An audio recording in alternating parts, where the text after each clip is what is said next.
కన్న తండ్రి ఇవ్వలేదు, కన్న కొడుకు కూడా పెట్టలేదు మాకు పైసలు. ఆయన కేసీఆర్ పెట్టిండు. వీడు 4,000 ఇస్తా 4,000 ఇస్తా 4,000 ఇస్తా అని ఉబ్బిచ్చి 4,000 కానీ 4 రూపాయలు కూడా ఇస్తలేడు. ఏంటిది ఇది కాంగ్రెస్ వాడు? ఎందుకు గెలిచినట్టు? ఎవరి కొరకు ఎవరిని మోసం చేస్తానని గెలిచిండు? బతుకమ్మ పండుగకు చీరలు అన్నదమ్ములు ఉన్నోళ్ళు అన్నదమ్ములు లేనోళ్ళు ఎట్లా మేము కట్టుకుడు ఎట్లా బతుకుడు అని కొంతమంది పేదోళ్ళు ఏడ్చారు. అటువంటిప్పుడు 10 ఏళ్ళ బట్టి కేసీఆర్ సంవత్సరానికి ఒక చీర ఇచ్చిండు. వీడికి దమ్ము లేకుంటే వీడు ఎందుకు గెలిచిండు? ప్రాజెక్టు అంటాడు, బాడతావు. ప్రాజెక్ట్ కాదు ఎందుకు పోయాలి? అన్ని లక్షలు ఎందుకు పోయాలి? అన్ని లక్షలు మా పేదోళ్ళకి పెట్టాలి. పేదవాళ్ళు వచ్చినాక చేస్తాడు మన ప్రాజెక్టు. మన పిల్లలు కట్టుకుంటలేరా బతుకమ్మకు చీరలు?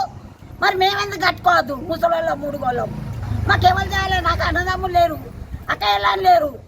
కేసీఆర్ అన్ని ఇచ్చిండని కట్టుకున్న ఆయనే కన్న కొడుకైండు, ఆయన కన్న తండ్రి అయ్యిండు. నా పేరు గుడ్డు రజిత రవీందర్. మాది రామగుండం కార్పొరేషన్లోని 12వ డివిజను. గత ప్రభుత్వం మన కేసీఆర్ గారు ఉన్నప్పుడు 10 సంవత్సరాలలో ఎలాంటి అభివృద్ధి జరిగిందో అందరూ చూసారు. మనకు ఒక ఇంటికి పెద్దన్నలాగా ఒక తండ్రిలాగా ప్రతి ఆడబిడ్డల్ని మన జాతీయ పండుగలాగా జరిపి ప్రతి దసరా పండుగకి బతుకమ్మ చీరనిచ్చి మహిళలను ఎంతో గౌరవించేవాళ్ళు. ఆడబిడ్డలకి చీర బతుకమ్మ పండుగ చిరు కానుకగా ఆయన ఇచ్చి వాళ్ళను గౌరవించడం జరిగింది. ఇప్పుడు అదేవిధంగా కాంగ్రెస్ ప్రభుత్వంలో మహిళలకు అన్యాయం జరిగింది. మహిళలను గుర్తించకపోవడంతో పాటు వాళ్ళు ఇచ్చిన 6 గ్యారంటీలలో ఏ ఒక్కటి కూడా హామీ కూడా వాళ్ళు నెరవేర్చడం లేదు. అట్లాగే మహిళలను అవమానపరిచేలా అసలు ఈ బతుకమ్మ చీరలు అనేది లేకుండా తీసేసిండ్రు.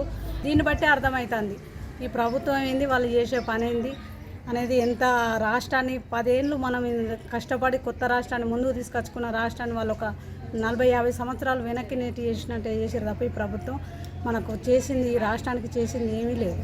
నమస్కారం అండి, నా పేరు నాగదేవి. నేను ఉగార్క నుంచి. బతుకమ్మ పండుగ అంటే చాలా పెద్ద జాతీయ పండుగ. మన గత ప్రభుత్వం టీఆర్ఎస్ ప్రభుత్వం వాళ్ళు కేసీఆర్ గారు తండ్రిలాగా ఒక అన్నలాగా ప్రతి ఆడవారికి బతుకమ్మ చీరను అనేది పంపిణీ చేశారు.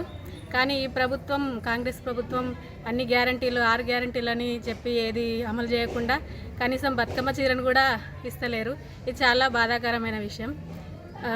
చాలా బాధగా అనిపిస్తుంది. మా కలవల రాజేశ్వర్ నా పేరు. మాకు ఇన్ని రోజులు బట్టి బతుకమ్మలకు అందించి బొడ్డమ్మలకు చిన్న బతుకమ్మకు చీరలు ఇచ్చిండు. ఆ చీరలు లేవు ఇప్పుడు.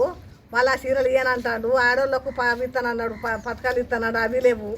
ఏవి లేకుండా చేసాడు. పాప కేసీఆర్ అని ఉంటే మాకు చీరలు వారికి ఇస్తే మేము బతుకమ్మలు చిన్న బతుకమ్మలు కట్టుకొని ఆడుకునేది. అదొకటి వేడిగా ఇచ్చిండు, మేము కట్టుకొని ఆడుకున్నాం. ఇప్పుడు పిల్లలు పుట్టే కూడా కేసీఆర్ కూడా అందరికి ఇచ్చిండు. ₹1,00,000 కూడా పిల్లలకు పెళ్లికి కూడా ఇచ్చిండు. మరి ఇప్పుడు మరి అట్లా చేస్తారు. వాళ్ళకి ఏమొచ్చింది? రోగం వచ్చిందా? ఆ పైసలు నేడ కాలిపోతున్నాయి. ఏడమంట పెడతారు మాకు. ఇప్పుడు మేము ఏం చేసుకోవాలి? పాప మా అన్న పెడతాడా అని మాకు మా అన్న పెట్టకున్నా కానీ ఈ అన్న పెడతాడా చీర కట్టుకున్నామయ్యా. మాకు ఇప్పుడు చీర లేకుండా చేసిండు వాడు. ఇప్పుడు ఆ చీర ఇస్తారక మేము కట్టుకున్నాం. ఏదో చీర పెట్టిండు, అది సంత అన్న లెక్కన పెట్టిండు, కట్టుకున్నాము.